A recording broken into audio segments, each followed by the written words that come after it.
When accusation comes knocking on your door, when sin, when that old temptation, when shame comes knocking on your door, when anxiety comes knocking on your door, when that injustice in your community, when in those moments, we get to, instead of just being shaken by those things, we get to stare it in the eye and remind it to telestai.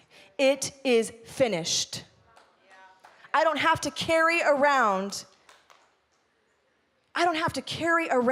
anxiety. I don't have to carry around shame. That's not my portion. That's not this like religious backpack I have to wear to pay my dues to be good with God. It's finished. It's finished. It will always be finished.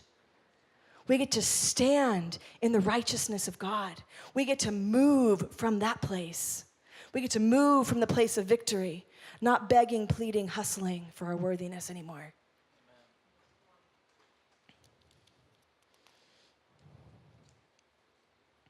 I want you just to take a moment.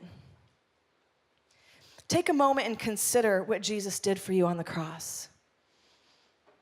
Consider the work of Calvary. Consider the price that was paid for your freedom.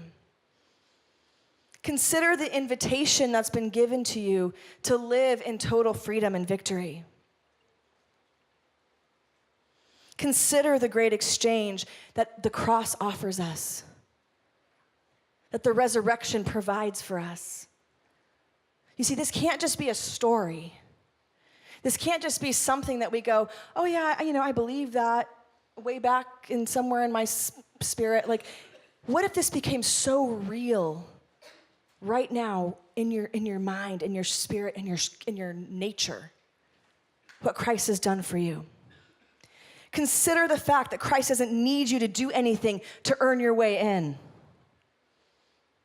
He doesn't need you to clean yourself up or to fix your problem. Consider the fact that he's done it and he will do it.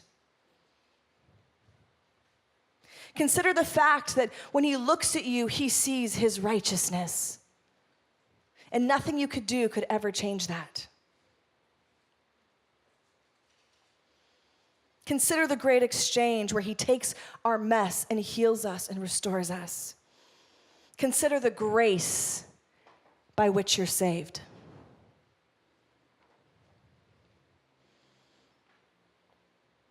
If you're struggling today with depression or anxiety or fear or addiction or hopelessness, I want to encourage you that Christ has paid the full price for your freedom in that area.